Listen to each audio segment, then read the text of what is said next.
Hello YouTube, W&J's Handy Dad here. Today we're going to put on the police push bar. Now you know me, the first thing I'm going to do is spray some 303 protectant. So I'm going to let that soak in for a while and then I'll wipe it down later so there's no streaks. Alright, the next step is to remove 4 13mm bolts. 2 from in here and 2 from in here. Now if you're lucky, and I'm using that term rather loosely, like in my case, those bolts are not even there, so obviously when they downfitted this back to civilian use, they didn't even put the bolts back in. So by me putting this push bar in, I'll actually be fixing my bumper the way it's supposed to be. It's supposed to have a total of 8 bolts, not 4. Alright, if I'm understanding them correctly, the next step is to take the 95mm long bolts, feed them through, and put these little crush tubes on them. D for driver, the passenger one has a P on it, and then you're just going to feed it into there, and they just said finger tighten it.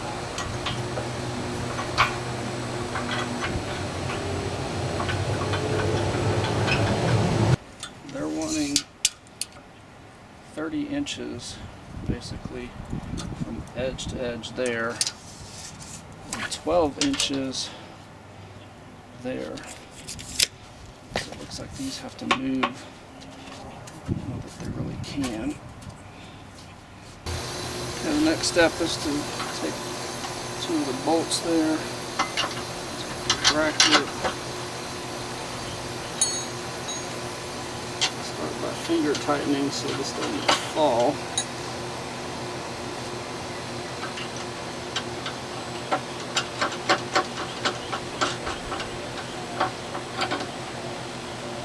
What's interesting is it says that you have to have this 3 inches above the bumper and 29 1/4 inches apart for it to basically fit through the grill. Otherwise, when you put the bumper cover back on, it won't fit. The bolts take a 16mm and the nut is a 17mm. So this is the frustrating thing about projects like this. These brackets here are stamped backwards, and putting them on, I thought, this just doesn't look right, but maybe there's something that I don't know about. I put the whole car back together, tried to put on the push bumper, and realized there was no way it was going to go on. So I contacted the company, and they're super nice, but the bottom line is just, the brackets are stamped backwards. So I have to take this all apart again and switch these brackets out. Before I put it all back together, I'm going to test fit it and make sure that those are all lined up correctly. And just so you can see, so there's one marked P still on there wrong. And you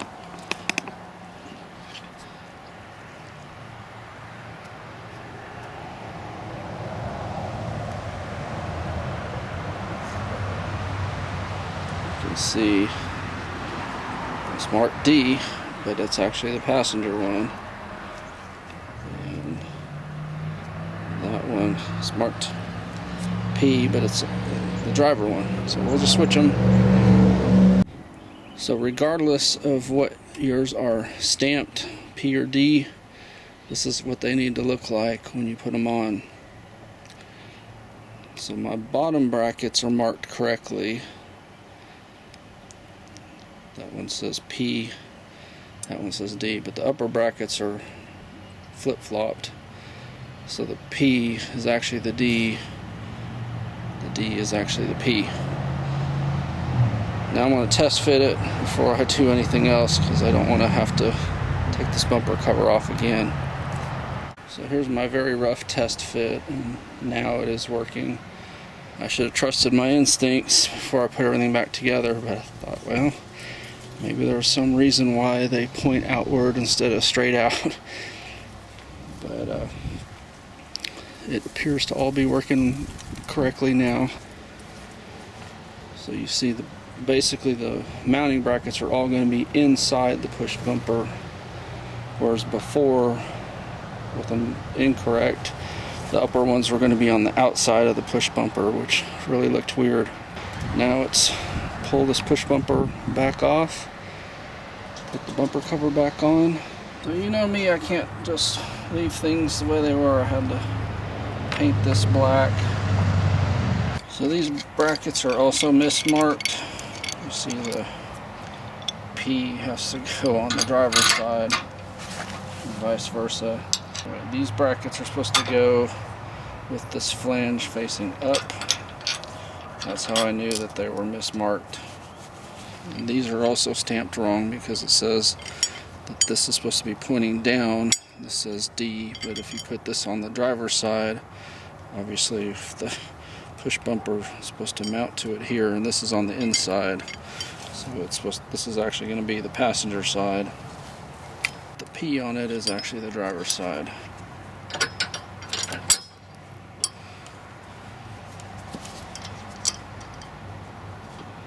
So when you've got them like that, it's ready to bring the push bumper over.